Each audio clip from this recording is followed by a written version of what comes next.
사도행전 10장 1절에서 8절까지 되겠습니다. 가이사랴에 고넬료라 하는 어떤 사람이 있었으니 이탈리아 부대라 하는 부대의 백부장이더라. 그는 독실한 사람이요 자기의 온 집안과 함께 하나님을 경외하는 자니 백성에게 많은 구제물을 주고 하나님께 항상 기도하더라. 그날 제9시쯤에 환상 속에서 하나님의 천사가 그에게 들어와 그에게 이르되 고넬료야 하는 것을 그가 분명히 보았더라.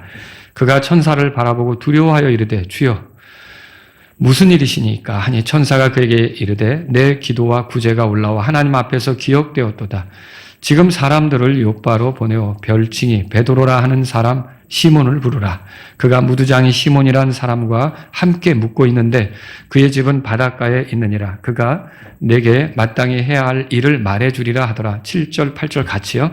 고넬료에게 말하던 천사가 떠나고 그가 자기 집안의 종들 중에 2명과 늘 자신을 시중드는 자들 중에 독실한 군사 하나를 불러 이 모든 것을 그들에게 밝히 알린 후에 그들을 요바로 보냈더라. 아멘.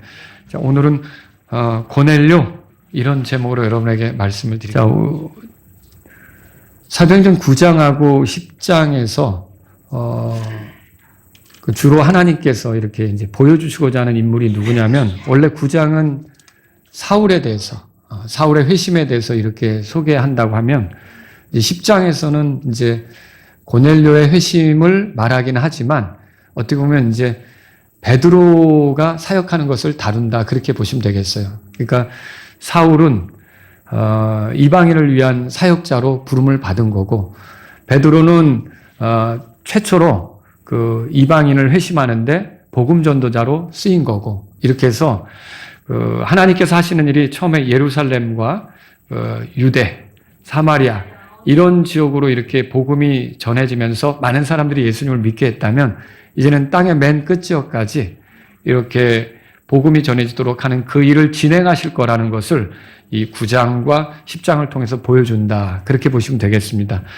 근데 여기 이제 시몬이 등장하는데 시몬이 지금 어디 있느냐? 6절에 보시면 이제 여기 2명의 시몬이 나오는 거예요. 그러니까 시몬 베드로가 있고 별칭이 베드로라고 하는 그런 이제 시몬이 있고 무두장이 시몬이라는 사람과 함께 묵고 있다. 그렇게 나오죠?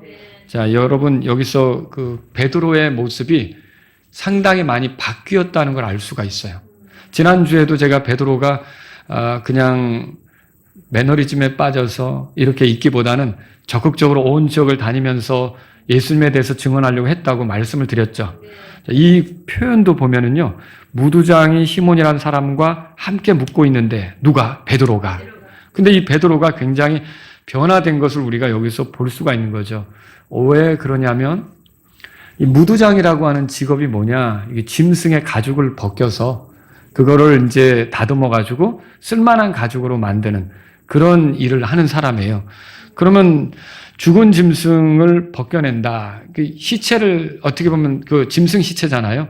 그거를 죽은 몸을 가까이 하는 건데 유대인들의 관례상 이게 부정한 직업이에요. 죽은 것을 상대하는 거, 만지는 거 이거를 부정한 직업으로 생각하는 거죠. 그럼에도 베드로가 그 사람과 같이 지내고 있다. 이건 뭘 보여줍니까? 굉장히 이게 많이 이렇게 그 개방적이 되었다. 이렇게 볼 수가 있는 거죠. 자, 이 사람이 베드로가 이렇게 될 수 있는 것은 복음을 전하다 보니까 이렇게 뭔가 이렇게 어디 하나에 그 갇혀서 있기보다는 점점점 여러 사람을 얻으려고 하다 보니까 이런 태도들이 바뀌는 것을 볼 수 있다는 거죠. 예수님께서 베드로하고 같이 지내실 때 그런 말을 하신 적이 있어요. 마태복음 16장 19절에 써 있는데 내가 하늘의 왕국의 열쇠들을 내게 주리니 이렇게 읽어보신 적 있죠? 하늘의 왕국의 열쇠를 준다 그렇게 말씀하셨어요. 결국 베드로가 그 말씀대로 사람들에게 복음을 전해서 사람들이 하늘의 왕국에 들어갈 수 있는 그런 기회들을 제공하는 일을 베드로가 하게 된 거죠. 여러분이 잘 아시지만 오순절에 흩어져 사는 그 유대인들이 모였을 때 그들에게 복음을 전한 것은 베드로였죠. 그리고 또 예루살렘에 핍박이 있었을 때 사마리아에 내려가서 먼저는 빌립이 전했지만 요한과 함께 베드로도 내려가서 복음을 전했고 사람들의 반응을 확인할 수가 있었죠. 그리고 또 여기저기 다니면서 예수님을 전했고, 지난주에 우리가 살펴본 대로 루다도 갔고요. 요빠도 갔고요. 굉장히 다양하게 다니는 베드로의 모습을 보게 되는 거죠. 그리고 마침내는 어디까지 오게 되느냐? 이제 다음 주에 우리가 보겠지만 이제 고넬료를 만나기 위해서 움직이게 되는, 고넬료는 이방인이잖아요. 그러니까 이방인에게까지도 복음을 전하기 위해서 움직이는 베드로의 모습을 볼 수가 있다는 것이죠. 여기서 우리가 생각해 볼 게 있어요. 자, 우리는 복음 전하는 자로서 죄와 타협하면 안 됩니다. 그러니까 예수님을 믿게 하겠다는 뜻으로 내가 죄를 짓거나 주님이 금하신 것, 주님이 원치 않는 것을 같이 이렇게 하면서 예수님을 믿게 한다. 이건 옳지 않은 거죠. 그러니까 사실 예수님을 믿게 하는 방식도 우리가 굉장히 하나님이 기뻐하는 대로 해야 되는 거예요. 그렇죠? 여러분이 예수님을 전하러 가면서 이렇게 타협하거나 자신의 정체를 흐트러뜨리는 그런 행동을 해서는 안 된다는 겁니다. 그런데 그렇게 자기 자신을 지키는 것이 중요하긴 한데 너무 폐쇄적이어서 내가 선을 그어가지고 이 사람은 안 될 거야. 이 사람은 듣지도 않을 거야. 이 사람은 믿지 않을 거야. 이렇게 하면서 내가 이 사람은 안 돼. 전에 나 되게 기분 나쁘게 했어. 이렇게 하면서 내가 폐쇄적이 되는 건 복음을 전하는 사람으로서의 적절한 자세입니까? 아니죠. 우리가 성경에서 보죠. 대표적으로 그랬던 예가 요나예요, 요나. 요나에게 하나님이 그 니느웨라는 도시에 가서 그 도시의 사람들에게 전하라고 그랬잖아요. 심판이 있다는 걸 알리고 그들이 회개하도록 촉구하라고 했잖아요. 근데 요나는 갔어요? 불순종했죠. 그 니느웨 사람들에 대해서 마음의 상처가 큰 거예요. 그들이 우리 민족을 괴롭히고 있는데 그들이 회개해서 복받으면 안 되겠다 싶은 거죠. 그들은 그냥 그렇게 살다가 멸망하는 게 낫겠다. 그래서 도망가잖아요. 여러분, 이게 전도자에게 있어서는 이런 일들이 있어서는 안 되는 거예요. 우리가 죄에 대해서는 단호해야 되지만 어떤 대상에게 가야 될 기회가 열리면 어때요? 우리가 폐쇄적이지 않고 누구에게나든지 이렇게 예수님을 전하려고 하는 게 필요하다는 거죠. 그래서 결국은 베드로가 고넬료에게 이방인인데 갈까요? 안 갈까요? 가죠? 네, 사도행전 10장에 그 내용이 나오잖아요. 그건 이제 차차 우리가 살펴보기로 하고, 오늘은 저하고 여러분들이 고넬료에 대해서 한번 살펴보는 시간을 갖겠습니다. 제가 한 3가지로 정리해서 여러분에게 말씀드리려고 하는데, 일단은 첫 번째로 고넬료의 사회적 지위, 이걸 살펴보죠. 1절을 다 같이 읽어볼까요? 1절 읽습니다. 가이사랴에 고넬료라는 어떤 사람이 있었으니 이탈리아 부대라 하는 부대의 백부장이더라. 여러분이 여기 고넬료가 직업이 뭐냐라고 할 때 군인이라는 걸 알 수 있어요. 그리고 이탈리아 부대라고 하는 부대 백부장이니까 로마 사람인 걸 우리가 알 수 있는 거죠. 자, 이 로마의 군대는 1군단이 10개의 부대로 이루어져 있습니다. 여러분이 여기 부대라고 번역된 단어 있죠? 영어 성경에 밴드라고 돼 있어요. 이거를 그냥 통칭 부대를 얘기하는 건가 이렇게 생각할 수 있는데 그게 아니라 지금 여기서는요, 로마 군인의 그 군인 단위를 얘기하는 거예요. 그리고 여러분이 그 요한복음에 가보시면 그 예수님을 붙잡으러 왔던 사람들 있죠? 18장, 요한복음 18장 거기 3절에 보면 가룟 유다가 앞서서 이렇게 사람들 데려온 거 있잖아요. 3절에 이렇게 써 있어요. 그때 유다가 수제사장들과 바리새인들에게서 넘겨받은 사람들과 관원들의 한 뭐라고 돼 있죠? 부대라고 돼 있죠. 부대. 요게 그 로마 군인의 그 부대 단위를 가지고 온 거예요. 한 부대를 이끌고 등과 횃불과 무기들을 가지고 왔더라. 그럴 때 이 부대는 어떻게 이루어지냐면 6개의 백인대로 이루어져요. 6개의 백인대로 이루어지는데 그럼 한 백인대는 얼마가 되느냐? 한 100명 정도가 되는 거예요. 그러면 한 부대는 600명 정도인데 예수님 잡으러 한 600명 정도 이끌고 온 거예요. 이 그림이 그려지세요? 그냥 가룟 유다만 온 게 아니고, 그리고 수제사장과 몇 사람만 온 게 아니고 한 부대를 데리고 왔다는 말은 한 600여 명이 몰려왔다는 거죠. 예수님 잡으려고. 자, 그런데 이 고넬료는요, 백인대의 그 지휘관, 그러니까 백부장인 거예요. 오늘날로 말하면 그 육군 우리가 그 부대마다 중대장이 거느리는 그 군인 수가 달라요. 그렇지만 보병 부대 있죠. 보병 부대는 대충 한 사람이 중대장이 한 100에서 120명 정도 거느린다고 보면 오늘날의 중대장급에 해당하는 사람, 계급으로는 이제 대위 정도에 해당하는 사람, 여러분이 이렇게 보시면 되겠습니다. 아시겠죠? 지금 이 사람이 그런 형편이에요. 누가가 자기가 기록한 성경에서 누가가 기록한 성경이 뭐뭐 있죠? 누가복음하고 사도행전 있죠. 여기 이 두 책에서 백부장 3명을 소개해요. 공교롭게도. 그런데 이 백부장 3명을 소개하는데 그 중에 첫 번째 백부장은 누구냐? 가버나움의 백부장이에요. 이 사람은 유대민족을 사랑했고요. 유대인들에게 회당도 지어주었던 사람이에요. 근데 이 사람의 종이 병이 들었어요. 그러니까 유대의 장로들이 예수님께 와서 이 사람 우리 민족에게 잘하니까 그 종의 병을 좀 고쳐달라고 요청까지 하죠. 그래서 예수님께서 그 종의 병을 고쳐주겠다고 그 사람의 집으로 가려고 하니까 또 이 그 백부장이 자기 친구들을 보내서 뭐라고 하느냐? 나는 주님이 우리 집 지붕 아래로 들어오심을 감당할 자격이 안 됩니다. 그냥 말씀만 해주세요. 나도 군인이라 내 아래 있는 사람에게 가라 하면 가고 오라 하면 오는데 말씀의 권위가 있지 않습니까? 말씀만 해주세요. 여러분, 예수님이 고쳐줬을까요? 네, 고쳐주셨죠. 그리고 이스라엘 사람들에게 뭐라 하냐면 이런 믿음은 이스라엘 중에서는 볼 수가 없다. 그러니까 그 믿음을 되게 칭찬하셨던 경우죠. 두 번째 백부장은 어디서 나오냐?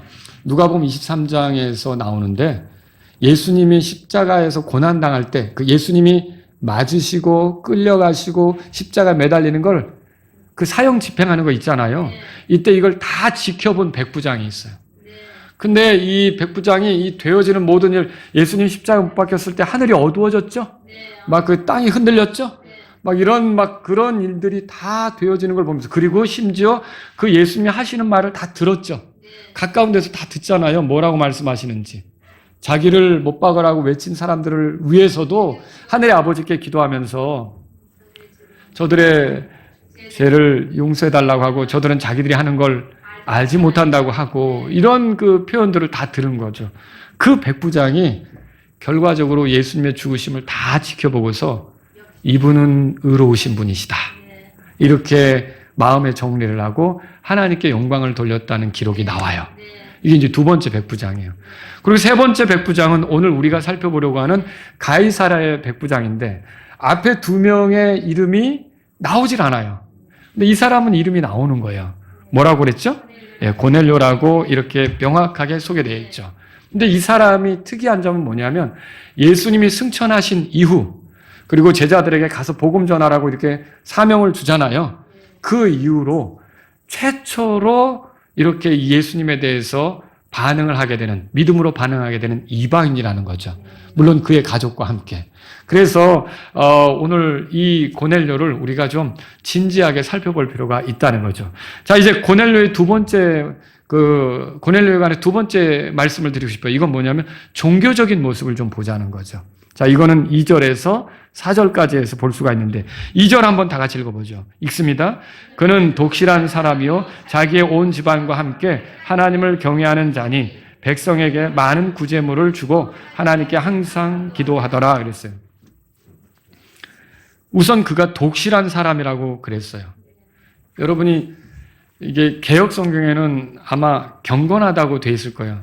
저는 그 경건하다라는 표현보다 독실하다라는 표현이 훨씬 더 옳다고 보는 거예요. 이 경건하다라는 표현은 구원받은 사람들의 삶 속에서나 나오는 거지, 그렇지 않은 이런 그 구원받지 못한 사람에게서 온전히 경건하다라고 하는 표현을 쓰기는 곤란할 수가 있는 거죠. 그런데 이 독실하였어요. 독실. 그럼 이 말은 뭐냐면 어떤 신앙이든지 어떤 종교든지 자기가 가진 종교에 열정적인 사람 있잖아요.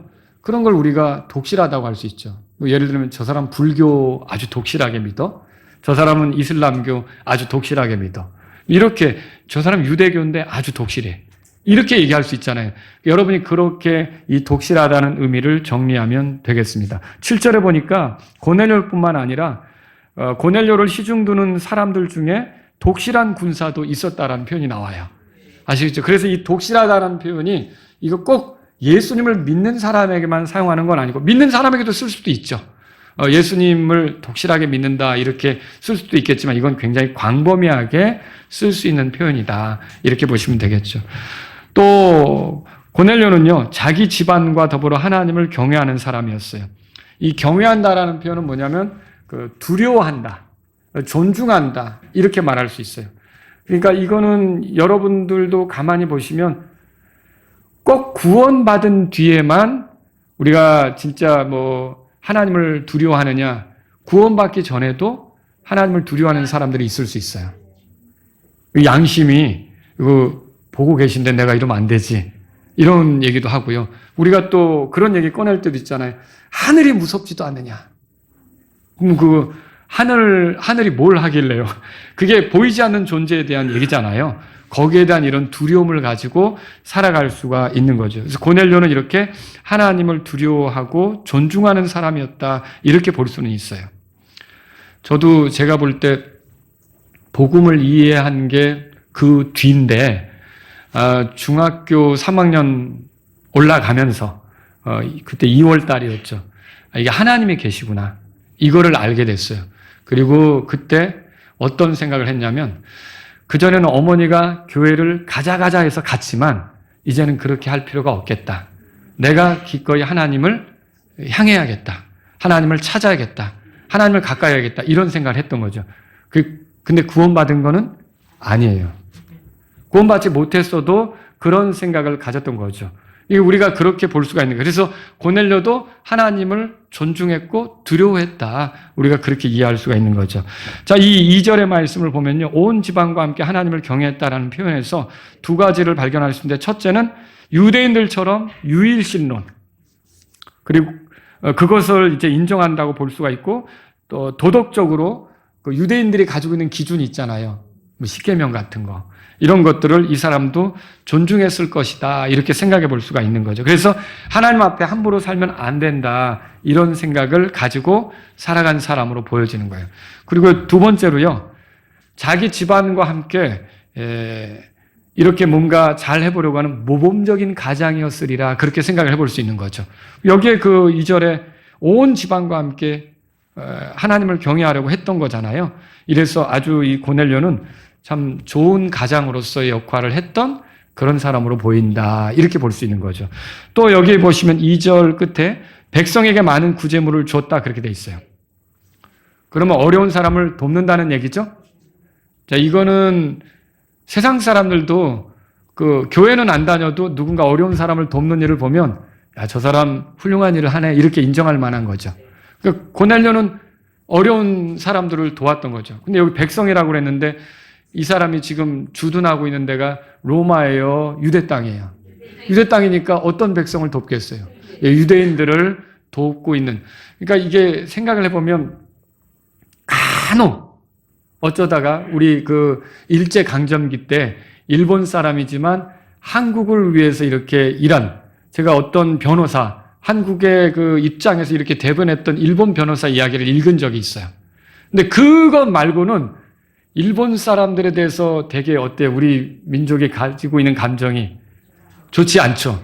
그러니까 계속 최근 몇 년 전에도 반일 운동하고 불매 운동하고 그래도 볼펜도 쓰고 차도 타고 하지만 어쨌든 표면상으로 반일을 그렇게 부르짖었잖아요. 왜냐하면 크게 이렇게 감정적으로 손상된 게 있어서 그런 거죠. 그런데 유대인들로 볼 때 로마 사람에 대해서 그런 걸 느낄 수가 있는 거예요. 근데 유대인들로서 이 고넬료를 대할 때는 이 사람은 질이 달라. 이 사람 참 훌륭해. 이렇게 얘기할 정도라는 거죠. 22절 보세요. 10장 22절에 거기에 고넬료가 어떤 평판을 얻었는가? 22절 다 같이 읽죠. 그들이 이르되 백부장 고넬료는 정의로운 사람이요 하나님을 경외하는 자며 온 유대 민족 가운데 좋은 평판을 얻은 자라. 유대인들 가운데 좋은 평판을 얻었다. 그렇게 써 있어요. 이거 쉬운 일 아닙니다. 그 지배하러 들어간 나라의 군인이 그 지배당하는 민족에게 저 사람은 참 괜찮아. 저 사람 참 훌륭해. 이렇게 평판을 듣는다는 건 쉬운 일이 아닌데 그럼에도 불구하고 고넬료는 그런 평판을 얻었던 그런 사람이라는 걸 우리가 알 수 있는 거죠. 또 고넬료는요. 10장 2절에 보세요. 끝에 하나님께 뭐라고 돼 있어요? 항상 기도했다. 그렇게 써 있죠? 고넬료가 기도하는 시간은 언젠가요? 3절에 써 있죠. 제9시쯤. 이 9시에 기도한다는 건 이스라엘의 시간은 우리랑 달라요. 새벽 6시가 0시라고 생각하시면 돼요. 저녁 6시가 0시라고 생각하면 되는 거고. 이렇게 해서 그걸 9시라고 하면 언제쯤 되겠어요? 오후 3시쯤 되겠죠. 그 유대인 남자들은 관습적으로 낮에 뭔가 일을 하다가 한 오후 3시쯤 되면 기도하는 시간을 가진 거예요. 그래서 성전으로 기도하러 가는 거죠. 여러분 모태로부터 절름발이었던 사람을 베드로하고 요한이 온전케 해주죠. 네. 그때 그게 어느 때냐면 성전으로 기도하다가 구걸하는 그 사람을 만났을 때 온전케 해주잖아요. 그러면 그때 기도하러 가던 시간이 어느 때인가? 제9시라고 성경에 써 있잖아요. 사도행전 3장 1절에. 그러면 이 고넬료가 이 9시 때 기도했다는 건 다른 유대인들처럼 그 유대인들의 관습을 따라 같이 유대인들과 더불어 하나님을 향해 기도하는 그런 습관을 가지고 있었다. 그러니까 본래 이방인이긴 하지만 유대인들이 섬기는 하나님에 대해서 관심이 많았고 그 유대인들의 하나님을 찾는 그 유대인들의 하나님을 섬기는 게 맞다고 생각해서 그렇게 매달리는 그 사람이라는 걸 우리가 알 수 있다는 거죠. 그리고요, 여기다가 그 더군다나 특별한 영적 체험까지 했어요. 뭐 했느냐? 자, 3절 우리가 다 같이 읽겠습니다. 그날 제9시쯤에 환상 속에서 하나님의 천사가 그에게 들어와 그에게 이르되 고넬료야 하는 것을 그가 분명히 보았더라. 천사의 방문을 받았어요. 여러분 가운데 지금 내가 한 20, 30년 신앙생활 하는데 내가 기도할 때 천사 한번 왔다. 혹시 있으세요? 이게 쉬운 일 아니죠? 이게 흔한 일 아니죠? 구약에서 아브라함에게 천사가 방문한 거, 롯에게 천사가 방문한 거, 또 삼손의 어머니에게 삼손 낳기 전에 천사가 방문한 거, 그리고 뭐 사가랴나 아니면 마리아에게 천사가 방문한 거 있죠? 이게 천사가 방문하는 게 메신저로서 하나님 뜻 알려주는 게 아주 자주 빈번하게 늘 있는 겁니까? 아니죠. 아주 특이하게 있는 거예요. 근데 고넬료는 이 특이한 경험을 한 거예요.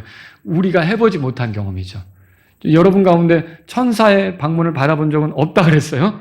그날 고넬료는 천사가 찾아와서 고넬료야 이렇게 부르는 것을 들었던 거죠. 그리고 고넬료가 사는 모습은요, 하나님께서 기억하시는 모습이었어요. 여기 4절 우리가 다 같이 한번 읽어보겠습니다. 그가 천사를 바라보고 두려워하여 이르되 주여 무슨 일이시니까 하니 천사가 그에게 이르되 내 기도와 구제가 올라와 하나님 앞에서 기억되었도다 그랬어요. 자, 모든 사람이 죄를 지어 하나님의 영광에 이를 수 없다. 성경에 그렇게 써 있죠. 그럼에도 불구하고 하나님께서는 죄인들 가운데 자신이 죄 가운데 있음을 느끼고 어떻게 하면 이 문제를 해결할 수 있을까? 하나님을 찾는 사람들, 하나님이 알까요, 모를까요? 바리새인과 세리가 성전에 기도하러 올라갔는데 바리새인은 나는 저 사람과 다릅니다. 일주일에 2번 금식합니다. 그리고 11조를 바칩니다. 나는 저 저질스러운 사람과는 다른 종류로 살고 있습니다. 그리고 세리는 어떻게 했어요? 감히 하늘을 쳐다보지도 못하고 가슴을 치면서 나는 죄인입니다. 저를 좀 긍휼히 여겨주세요. 하나님께 기도했죠. 둘 중에 누가 의롭다함을 얻고 내려갔어요? 왜? 세리가 그렇게 됐다고 그랬죠. 그러면 자기가 이건 인간으로서 이렇게 살면 안 된다라고 가책을 느끼면서 어떻게 하면 이런 상태에서 벗어날 수 있을까라고 찾으면서 어디 누군가 좀 나 좀 건져줬으면 좋겠는데라고 몸부림치면서 혹시 그게 굳이 하는 일로 해결될 수 있을까? 혹시 그게 이렇게 하나님을 찾는 걸로 해결될 수 있을까? 이렇게 몸부림치는 거에 대해서 하나님은 볼까요? 안 볼까요? 본다는 거예요. 본다는 거예요, 이게. 그러니까 이게 아직 구원받지 못했어도 뭔가 자기가 정말 하나님하고 좋은 관계가 되고 싶어서 애를 쓰는 사람들이 있을 때 그 애를 쓰는 거에 대해서 하나님이 볼까요? 안 볼까요? 보세요. 여러분 우리가 이걸 알 필요가 있어요. 그래서 지금 고넬료의 이 모습에 대해서 천사가 뭐라 그러냐면 내 기도와 구제가 올라와 하나님 앞에서 뭐라고 돼 있어요? 기억되었도다 이렇게 말하고 있는 거죠. 하나님은 지금도 죄인들을 초청하셔요. 들어보세요. 이사야서 55장 6절에서 7절입니다. 너희는 주를 만날 만한 때에 그분을 찾으라. 그분께서 가까이 계실 때 그분을 부르라. 사악한 자는 자기 길을 버리게 하고 불의한 사람은 자기 생각을 버리게 하며 그가 주께로 돌아오게 하라. 그리하면 그분께서 그를 긍휼히 여기시리라. 곧 우리 하나님께로 돌아오게 하라. 이는 그분께서 넘치게 용서하실 것이기 때문이라. 아멘. 여러분 하나님께서는 넘치게 용서하실 수 있는 분이세요. 그런데 누구에게 그렇게 하느냐? 자기가 정직하게 죄인인 걸 깨닫고 어떻게 하면 거기서 벗어날까 몸부림치며 괴로워하는 사람들에게 그들이 죄들의 용서가 뭔지를 알게 하시는 그런 분이시라는 거죠. 그러니까 여러분이 가만히 보세요. 자, 에티오피아 내시가 성전에 예루살렘에 와서 경배하고 이제 가잖아요. 들어가지도 못하면서. 왜 못 들어가요? 내시니까. 몸이 상했잖아요. 몸이 상한 자가 성전 안에 어떻게 들어가요? 그런데도 이 에티오피아로부터 와가지고 하나님께 경배한다고 그 말하자면 밖에서 하나님께 경배하고 내려가는 거 아닙니까? 가면서도 얼마나 하나님에 대한 열심이 있는지 성경을 읽었잖아요. 근데 그거 읽는 걸 깨달아요? 못 깨달았죠. 근데 참 하나님을 찾고 있고 가까이 하려고 하고 있는데 이런 사람이 제대로 해답을 얻지 못한 거예요. 하나님께서 너는 그대로 살다가 죽어라 이렇게 합니까?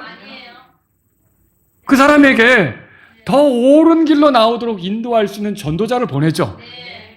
누구를 보냈어요? 빌립을 보낸 거죠. 여러분 제가 그 말씀을 드린 적이 있을 거예요. 이거 유대인들이 흩어져 사는데 그걸 우리가 디아스포라라고 그러죠. 여기저기 흩어져 살 때 유대인 남자들 10명이 모이면 회당을 세울 수가 있는데 그렇게 되지 않는 사람들은 그냥 한 장소를 마련해서 거기서 기도초로 이렇게 모인단 말이죠. 자, 빌립보라고 하는 도시에 바울이 갔더니 루디아라고 하는 여자가 안식일마다 강가에 와서 기도했다고 돼 있죠. 거긴 남자들이 많지 않았던 거죠. 그래서 거기 유대인들이 모여서 이게 안식일마다 기도초로 삼고 이렇게 했는데 그러면 기도초로 삼고 기도한다는 거는 루디아가 하나님을 찾는 마음이 있어요, 없어요? 있는 거죠. 근데 구원은 받지 못했거든요.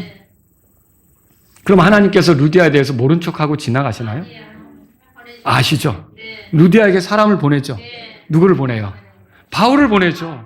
그 바울이 하나님 말씀 전하니까 이 루디아의 마음이 열려서 하나님께서 그 마음이 열려지게 해서 예수님에 대해서 받아들이게 하잖아요. 그래서 빌립보 교회가 루디아의 집에서 시작되는 거 아닙니까? 여러분 이런 걸 보세요. 구원받지 못했어도 그 사람이 하나님을 찾아 이렇게 몸부림치는 거, 뭔가 그래도 하나님하고 가까워지려고 하는 거, 이런 것들을 하나님은 볼까요? 무시할까요? 보셔요. 기억하셔요. 알고 계신다는 거죠. 그러니까 우리가 그런 사람들이 있을 때 절대로 무시하면 안 되는 거죠. 그 하나님이 그 사람들을 기억하고 있다는 것을 성경을 통해 아는 거죠. 여기서 이제 주의해야 할 점이 있습니다. 고넬료의 모습을 여러분이 지금 성경에서 봤어요. 자, 보세요. 들어보세요. 그는 독실한 사람이에요. 그는 하나님을 경외해요. 자기 혼자가 아니라 가족들과. 그죠? 그는 구제도 많이 해요. 그리고 항상 기도하는 사람이에요. 그리고 또 영적 체험도 있어요. 천사가 방문했어요. 자, 이런 체험, 이런 놀라운 생활을 한다면, 자, 여러분이 여기서 이제 잘 대답하셔야 돼요. 고넬료는 지금 이 모습으로 보건대 구원받은 게 맞다. 아니에요. 구원받은 게 맞습니까? 아니에요. 여기서 이게 사람들이 갈려질 수가 있어요. 고넬료는 구원받은 게 아닙니다. 구원받지 않고도 이렇게 살 수 있다는 게 문제예요. 그러니까 왜냐하면 이거를 안심하고 아무 문제 없는 것처럼 계속 이렇게 하면서 자기가 구원받은 걸로 착각하고 가다가 나중에 그리스도 앞에서 내가 너를 결코 모른다고 얘기를 들으면 끔찍한 거죠. 근데 그러면 여러분에게 이제 또 묻고 싶은 게 이게 고넬료가 여기서 구원받지 못했다는 걸 우리는 어떻게 알죠? 어떻게 알아요? 그래서 지금 얘기하잖아요. 여기 보니까 5절에 지금 사람들을 욥바로 보내어 별칭이 베드로라는 시몬을 부르라. 자, 천사가 와서 고넬료에게 알려주는 게 지금 당장 사람을 보내서 욥바에 가면 베드로라고 하는 사람이 있는데 그 시몬이지, 그 사람이 별칭이 베드로고 그 사람을 당장 데리고 와. 데리고 와. 그 사람을 오라고 해. 불러오란 말이야. 이렇게 천사가 알려줬어요. 그럼 여기서 또 질문이 있죠. 이 베드로를 왜 데리고 오라고 하는 걸까요? 복음을 전하는 거는 베드로가 하는 거죠. 그러면 고넬료는 복음을 알고 있는 거예요? 모르는 거예요? 모르는 거죠. 베드로는 예수님하고 같이 다녔죠. 예수님으로부터 가르침 받았죠. 예수님의 죽음, 묻힘, 부활을 지켜봤죠. 그 베드로는 예수님을 알아요, 몰라요? 알죠. 예수님이 그리스도시요 하나님의 아들이라고 고백도 했는데, 그죠? 그 예수님을 아는 사람이 베드로란 말이에요. 그러면 고넬료의 집에 베드로가 와서 전해줘야 될 내용은 뭘까요? 예수님의 증인 아닙니까? 그러면 예수님을 전해줘야 되죠. 여기서 중요한 얘기가 있어요.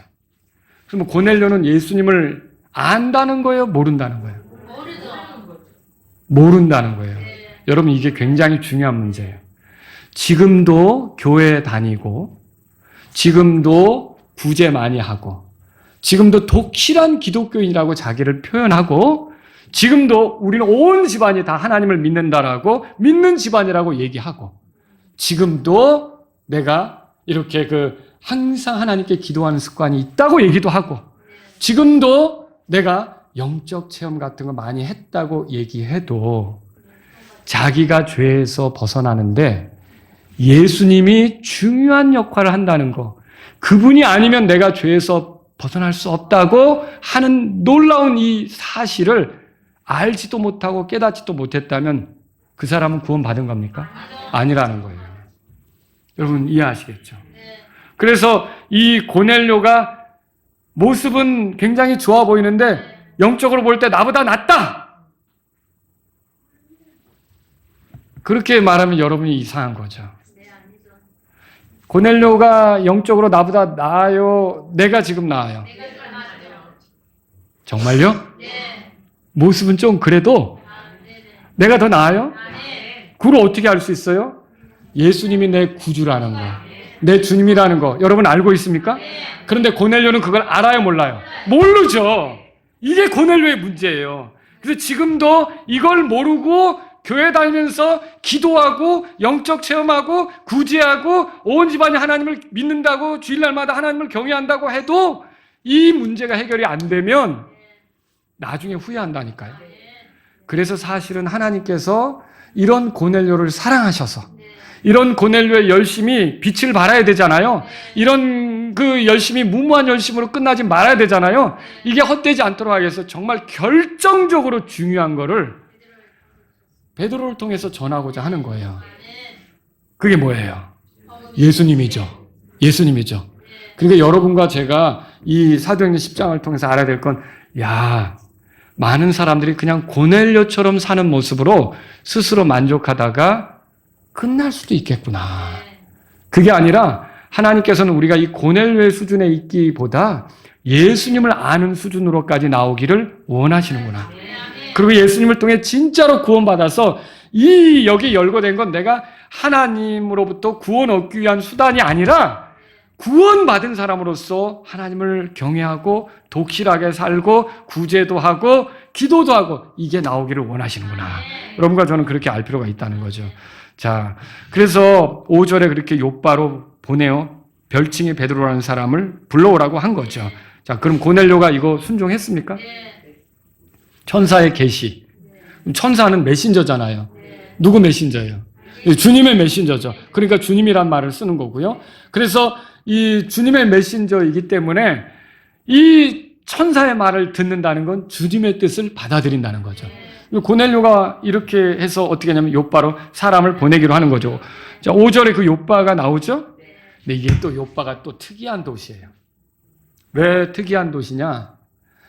이게 구약에도 나오고 지금 여기 신약에도 나오는데 구약 시대에도 여기서 특이한 사건이 있었어요. 하나님께서 자신의 사람을 불러서 이방인에게 가서 하나님의 뜻을 알리라고 그랬어요. 그런데 그때 구약 시대에는 이 욥바에서 못하겠다고, 안 가겠다고 그렇게 불순종하면서 도망가던 사람이 있어요. 누굽니까? 요나죠. 욥바에서 다시스로 가는 배를 탔죠? 이게 바로 그곳이에요. 자, 구약 시대에는 이렇게 이방인들에게 가라는 메시지들을 듣고도 거부한 사람이 있었다면, 이제 여러분 보시겠지만 여기 욥바에 있던 베드로는 이방인에게로 가라고 하는 메시지들을 들을 때 갈까요? 네. 결국은 가죠. 네. 결국은 가죠. 이제 다음 주에 우리가 이제 또 그 과정들을 보긴 할 거예요. 자, 그러면 베드로는 또 어떤 사람이냐? 굉장히 특이한 사람이죠. 6절 다 같이 읽습니다. 6절. 그가 무두장이 시몬이란 사람과 함께 묵고 있는데 그의 집은 바닷가에 있느니라. 그가 네게 마땅히 해야 할 일을 말해주리라 하더라. 정말 네가 알아야 될 거? 네가 어떻게 행동해야 될 거? 이것들을 알려줄 수 있는 사람이 그다. 여러분, 그래서 여기 사도행전 11장에 가보실래요? 11장에 베드로가 나중에 고넬료의 집을 방문하고 나서 많은 유대인들에게 자기가 이방인을 만난 이유를, 왜 이방인을 만났어? 이상하게 생각하는 사람이 있는 거예요. 그러니까 그걸 해명하는 차원에서 이제 얘기를 하는데, 이게 이때 그 베드로가 이렇게 말하죠. 13절, 14절 다 같이 읽습니다. 이에 그가 우리에게 알리기를 그가 자기 집에서 천사를 보았는데 그가 서서 그에게 이르되 사람들을 욥바로 보내어 별칭이 베드로인 시몬을 부르라. 천사가 그래서 이 고넬료가 사람들을 나에게 보낸 거야. 이렇게 얘기한 거죠. 그런데 14절 다 같이요. 그가 내게 말씀들을 전하리니 그 말씀들로 너와 내 온 집이 구원을 받으리라 한 것을 고하였느니라. 그러니까 이게 천사가 나타나서 그가 내가 할 일을 알려줄 거다 이 얘기도 했지만 또 무슨 얘기도 했냐면 그가 너에게 구원 얻을 말씀, 구원 얻게 될 말씀을 전할 건데 그의 말씀을 듣고 너와 내 온 집이 구원을 받을 거다. 이걸 얘기를 해줬던 거죠. 그러니까 고넬료가 그러면 이거 정말, 여러분 구원이 뭐예요? 여기서 말하는 구원은 어떤 상황에서 위기에서 구출되는 게 아니라 죄에서 건져지는 거거든요. 죄에서 구출되는 거거든요. 근데 제가 볼 때 그냥 성경을 이렇게 읽어보는 독자로서 제가 느끼는 건 뭐냐면 고넬료는 죄의 문제로 굉장히 끙끙거렸겠구나를 생각해 보게 돼요. 그러니까 어떻게 하면 이 죄에서 벗어날까 유대인들 따라서 해보고 그리고 구제도 해보고 그리고 규칙적으로 기도도 해보고 나름, 그래서 어떻게 보면요. 근데 여러분이 그 해보신 분은 알 거예요. 이게 죄에서 벗어나려고 내가 나름 노력을 하면 할수록 어디에 부딪히냐면 된다고 생각이 드나요? 캄캄해지나요? 캄캄해지죠. 정말 그러던가요?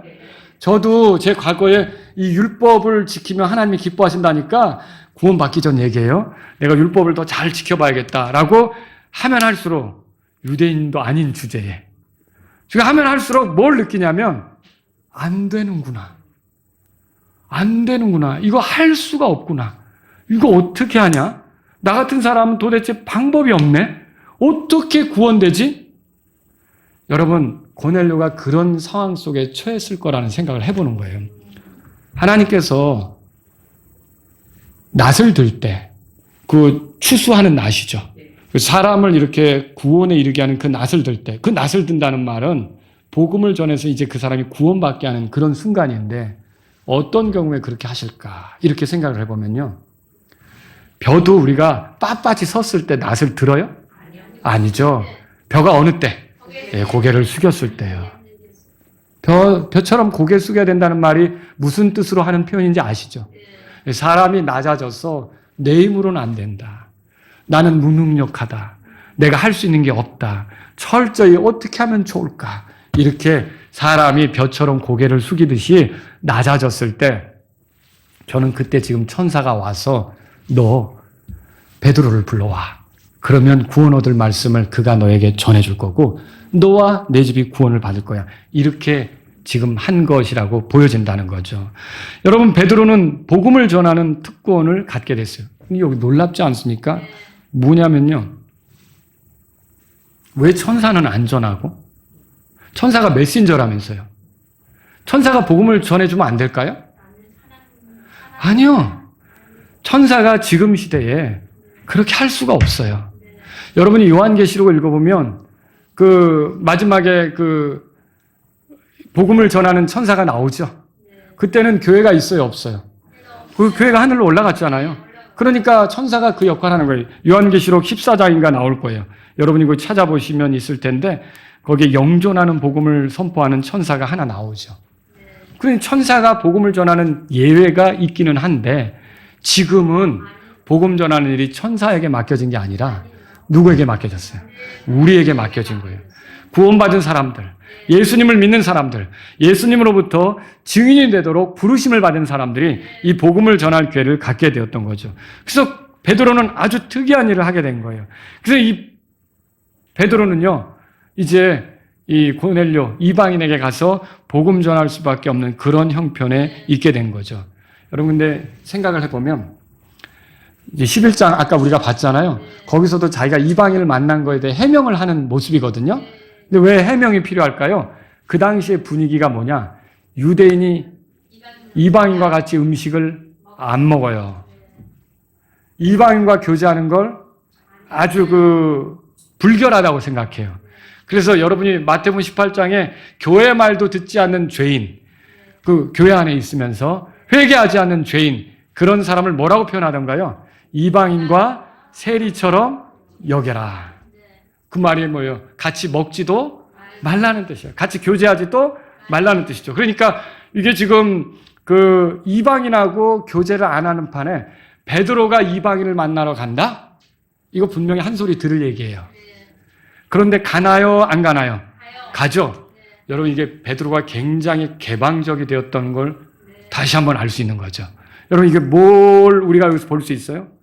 우리가 우리 자신에 대해서 복음을 전하면서 죄와는 타협하면 안 되지만 우리가 사람을 말이죠. 어떤 기회가 왔을 때 그 기회가 왔을 때 내가 복음을 전하면서 이 사람은 아니야, 나 전하기 싫어. 이 사람은 내가 전해주지. 여러분, 이게 맞아요? 아닌 거예요. 굉장히 관대하고 개방적으로 이렇게 된다는 걸 우리가 성경을 통해 보는 거죠. 오늘 우리가 잠깐 고넬료를 살펴봤는데요. 유대인이에요? 아니죠. 이방인이죠. 로마인이죠. 백부장이에요. 그런데 종교적으로 아주 열정적이죠. 그래서 독실하다고 그랬고요. 그리고 하나님을 경외한다고 돼 있죠. 하나님 두려워하며 살죠.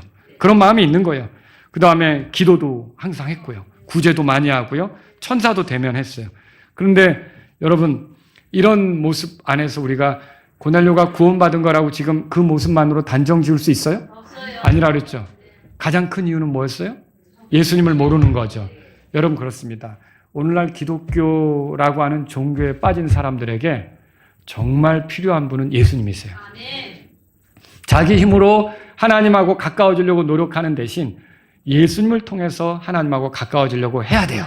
왜냐하면 그게 하나님이 정하신 방법이니까. 내가 길이요 진리요 생명이니 나로 말미암지 않고는 아버지께로 올 자가 없다고 그랬잖아요. 우린 예수님을 통해서 하나님을 찾아야 되는 거죠. 이 말씀을 통해서 여러분들에게 드리고 싶은 말씀은 한 세 가지로 정리해보면, 첫째, 하나님께서 지금도 사람을 눈여겨보신다는 거예요. 자신의 복음 사역을 확대하는 과정에서 하나님은 종종 어떤 영향력 있는 사람들을 또 믿게 만들 수도 있어요. 자, 사도행전 6장 7절에는 제사장들의 큰 무리가 예수님을 믿었다고 나오고요. 또 에티오피아의 고위 관직자가 예수님을 믿게 됐죠. 누구예요? 네시. 그리고 또 아주 교회를 핍박하던 바리새인 중에 좀 이름난 사람, 이 사람이 예수님을 믿게 됐죠? 누구예요? 네, 사울이죠. 바울이죠.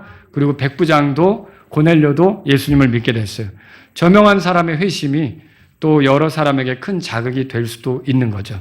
그런데 그렇다고 해서 하나님께서 무조건 이렇게 그런 저명한 사람들을 다 그냥 믿게 하고 막 이런 건 아니에요. 바울도 제가 볼 때 가시체를 걷어차기가 내게 고생이라고 했는데 스데반의 죽는 모습을 지켜보면서 여기 가책에 있는데 그래도 자기가 한 소리가 있으니까 그리스도인들을 핍박하러 다니는 거는 자기 임무라고 생각하고 그게 또 하나님을 위한 거라고 생각하고, 그런데 자꾸 신경이 쓰이는 거죠. 내가 이거 잘하고 있는 건가? 이거 혹시 크게 잘못하는 건 아닌가?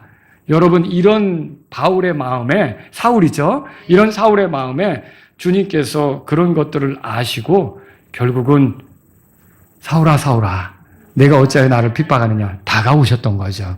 뭘 알 수 있어요? 하나님은 사람들을 변화시키시기 전에 그들이 무엇을 추구하는지 보시는 거예요. 내 기도와 구제가 올라와 하나님 앞에 기억되었다는 표현에서 보듯이 하나님은 그들이 하나님을 갈망하고 있는지, 제대로 가기를 원하는지, 이런 자기 힘으로 안 된다는 걸 깨닫고 정말 긍휼을 구하는지, 불쌍히 여기는 그 하나님의 마음을 구하고 있는지, 이런 것들을 보고 계신다는 것이죠. 자기가 참된 죄인임을 느끼고 있는지 보고 계신다는 거죠. 대답해 보세요. 하나님이 누군가를 억지로 구원시키는 법이 있어요? 강제로 구원시키는 법이 있어요?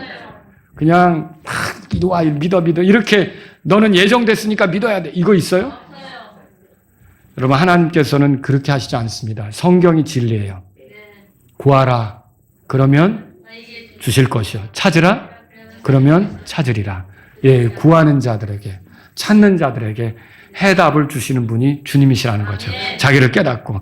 그래서 여러분과 저는요, 하나님이 우리를 보고 있구나. 또 저 사람도 보고 있구나.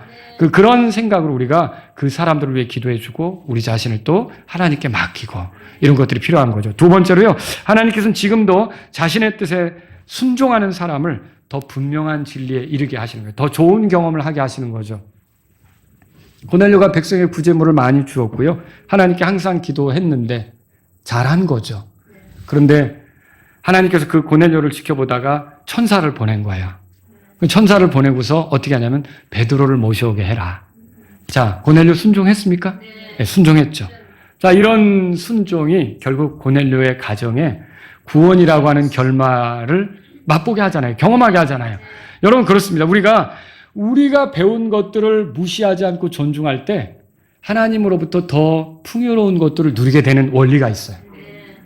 그러니까 내가 어떤 공부를 끝내고 그 공부가 기초돼서 상급학교로 가는 거죠. 어떤 자격증이 있어서 그것이 기초가 돼서 어떤 기회를 갖는 거죠. 그게 영적인 일에도 적용이 될 수 있는 거죠. 내가 하나님 말씀을 알게 됐는데 그걸 내가 신뢰하면서 그 말씀대로 살아갈 때 하나님은 나를 또 다른 기회로 인도하신다는 거죠. 여러분과 제가 그래서 알아야 될 게 뭡니까? 예, 하나님의 말씀을 알았을 때 단순하게 순종하고 받아들이는 거예요. 그리고 그 말씀대로 되기를 원해서 움직이는 거죠. 그러면 또 다른 기회를 얻게 되는 거예요. 더 풍요로운 경험을 하게 되는 거죠. 여러분, 하나님께서 이렇게 하나님의 뜻을 좀 알려주셨으면 좋겠는데, 하나님, 좀 왜 이렇게 하시는 거예요? 그냥 내가 구원받은 순간부터 주님 앞에 갈 때까지 언제는 뭐가 되고, 언제는 뭐가 되고, 언제는 뭐가 되고, 착착 알려주시면 안 돼요? 알려주시던가요? 하나님 그렇게 안 하시죠. 하나님께서는요, 이렇게 알려주시고 내가 거기에 순종하면 그게 징검다리가 돼서 다음 단계로 넘어가겠어요. 그리고 거기서 또 하나님께서 말씀을 주시고 내가 순종하면 또 다음 단계로 가게 하세요. 결국 이렇게 가다가 맨 마지막에 에베네셀 그렇게 하게 하세요. 뭐예요? 주께서 여기까지 나를 도우셨다. 여러분, 그렇습니다. 그러니까 우리가 한꺼번에 하나님의 뜻을 다 알기까지는 나 아무것도 안 하리라. 하나님, 나 아무것도 안 할 거예요. 네, 그렇게 찔끔찔끔 알려주시고 이게 그냥 하나님 왜 그러셔요? 라고 여러분이 한다고 하나님 그렇게 하시겠어요? 다 알려주시겠어요? 아니죠. 하나님이 말씀을 통해서 알려주신 거 있으면 그거 붙잡고 그러면 내가 이거 순종하겠습니다. 그럼 다른 길이 열리는 거예요. 다른 기회가 오는 거죠. 여러분이 그렇게 하나님의 말씀을 하나씩 한 걸음씩 순종해서 나갈 수 있기를 바랍니다. 세 번째로요, 하나님께서는 지금도 사람을 통해서 누군가에게 복을 주셔요. 복의 근원은 하나님이세요. 복의 통로는 사람이에요. 놀랍지 않습니까? 그러니까 저와 여러분들이 복의 통로가 될 수 있어요. 베드로는 고넬료의 가정에 복의 통로가 될 수 있었던 거예요. 여러분, 에티오피아 내시에게 빌립이 복의 통로가 된 거예요. 루디아에게 바울이 복의 통로가 된 거예요. 하나님은 천사를 통해 그 일을 하지 않으신다니까요. 지금 시절에. 그래서 하나님은 누구를 통해 사람들이 복받기를 원하십니까? 여러분, 복 중에 가장 큰 복이 뭐예요? 물질이 많아지고 출세하고 내가 좋은 지위에 올라가고 이겁니까? 하늘에 속한 영적인 복 아닙니까? 내가 하나님의 자녀가 되는 거, 죄들을 용서받는 거, 그리고 지옥에 가지 않게 되는 거, 하나님의 인도하심을 받으면서 주님과 동행하는 거, 거룩한 삶을 살 수 있게 되는 거, 주님과 영혼을 보낼 수 있는 거, 내 몸이 부활해서 주님과 함께 영광스럽게 되는 거, 이런 모든 것들이 정말 엄청난 복이잖아요. 이런 복을 얻으려면 그 사람이 복음을 들어야죠. 믿어야죠. 그 받아들여야죠. 그렇게 되기 위해서 복음을 전하는데 누구를 사용한다고요? 사람을 사용하는 거예요. 그럼 저와 여러분들이 복의 통로가 되기를 사모하셔야 돼요. 누군가가 나를 통해서 복을 누릴 수 있도록 이렇게 내가 하나님의 말씀을 전해서 그 사람이 복이 누려지도록 그렇게 하는 복의 통로가 될 수 있기를 바랍니다. 여러분, 이 복음 전하는 건 그래서 노래도 있잖아요. 천사도 흠모하는. 그리고 어떻게 과정이 될까 천사들도 지켜보고 있고. 그리고 한 사람이 구원받으면 하늘에서 아버지 앞에서 천사들에게 큰 기쁨이 있다 그랬잖아요. 여러분이 누군가에게 복음을 전해서 그 사람이 예수님을 믿게 되면 하늘에서 야, 또 하나 구원받았네. 얼마나 기쁨이 있겠어요. 이게 우리를 통해 누군가 하나 구원받을 때만 하늘에서 와! 또 구원받았네. 또 저 사람이 예수님을 믿게 됐네. 엄청난 그 기쁨이 있다 그랬잖아요. 여러분, 이런 기쁨이 하나님 앞에서 풍성하게 나타나길 원하십니까? 그럼 우리 모두가 다 복의 통로가 되셔야 돼요. 복의 통로가 되셔야 돼요. 근데 그렇게 갈 때 이것저것 제한하고 폐쇄적이고 저 사람 다 옛날에 회사 생활할 때 기분 나쁘게 했는데 어려워졌네. 아이고 센통이다. 잘 됐어. 그렇게 살다 가라고 그래. 이거 아니라는 거죠. 저 사람이 저렇게 힘들어진 게 혹시 주님을 찾을 기회가 아닌가? 연락을 해보자. 연락을 해봤더니 삶에 절망하고 있고 낙담하고 있고 삶의 소망도 없더라. 그러면 내가 귀한 얘기 한번 해줄 테니 들어보시지 않겠어요? 여러분, 이게 우리에게 필요한 거죠. 아시겠죠? 저와 여러분들이 복의 통로가 되시기를 주의 이름으로 바랍니다. 다 같이 일어서시겠습니다. 오늘 이 말씀을 들으신 여러분 가운데 하나님 아버지, 제 인생을 살아가는 동안 하나님께서 저를 복의 통로로 삼으시기를 원합니다. 저를 통해 구원받고 큰 기쁨에 사로잡히는 사람이 생기길 원합니다. 이런 분이 있다면 이 시간 주님 앞에 나아가십시오. 하나님 아버지, 제가 하나님 뜻을, 나를 향한 하나님의 계획을 다 알지 못하지만 순간순간 주께서 말씀으로 말하는 것들을 순종하며 살기를 원합니다. 한 걸음 한 걸음 주님이 인도하시는 대로 걷기를 원합니다. 이런 분이 있다면 이 시간 주님 앞에 나아가십시오. 하나님 아버지, 주께서는 우리를 눈여겨보십니다. 내가 늘 겸손한 마음으로 주님을 찾고 의지하는, 더 은혜를 구하는 그런 사람이 되기를 원합니다. 이런 분이 있다면 이 시간 주님 앞에 나아가십시오.